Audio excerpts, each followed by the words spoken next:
You know, they said in college he was temperamental, even irascible.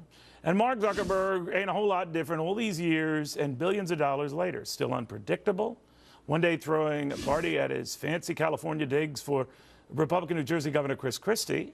Then popping up in Washington today for some FaceTime with Nancy Pelosi.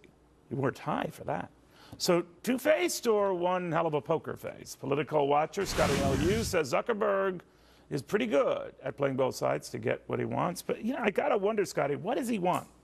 Well, we definitely know that Zuckerberg has something up his sleeve. And, Neil, all this week we've been talking about this being the 5-year anniversary. Do you realize that Zuckerberg was only 24 years old when the market crashed, and he already probably had more money and more play in the market than any of us will ever see, which is an amazing fact. This man is skilled. He knows what he's doing. Now we just have to figure out, why is he all of a sudden making frequent trips to Washington? Well, I think it has a lot to do with he's very big on immigration reform. A lot of high-tech engineers of the like come from abroad. He wants to make sure they're not shipped back home. He wants to get more of them here. But there's more to it than that. I think he's recognizing early on that you ignore Washington too long to your own potential detriment. I think Bill Gates himself more or less acknowledged that had he cultivated ties very early in his career, he might not have run into some of the Washington monopolistic resistance he was running into when he did. But what do you make of that? Well, I think that's exactly it. And you have to realize Mark is very, very skilled. And I think he speaks a lot for a lot of the generation today where they realize that they're not Republicans or Democrats and they need to play both sides.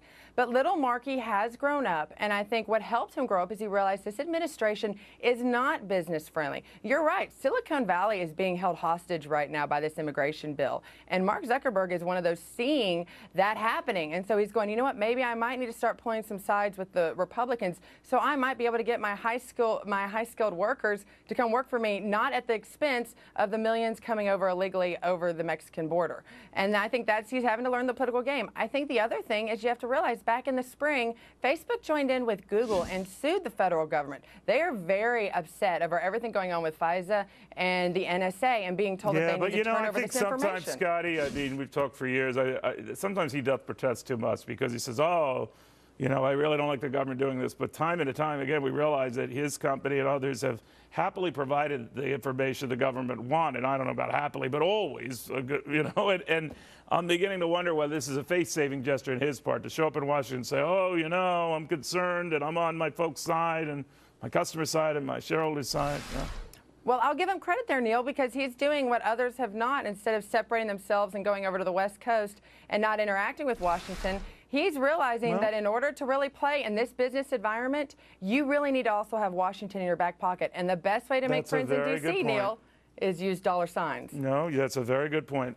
Because the fact that I saw him show up in a tie, See, that's kind of odd. I've never seen that. I wonder if he still has his sneakers on, though. I don't know, because that's like with bowling. A day he wears a tie here, then I say, that's it. It's a job interview time, I guess. Or he's getting job interviews right now. Pretty much, yeah. Scottie, thank you. Scottie Hughes.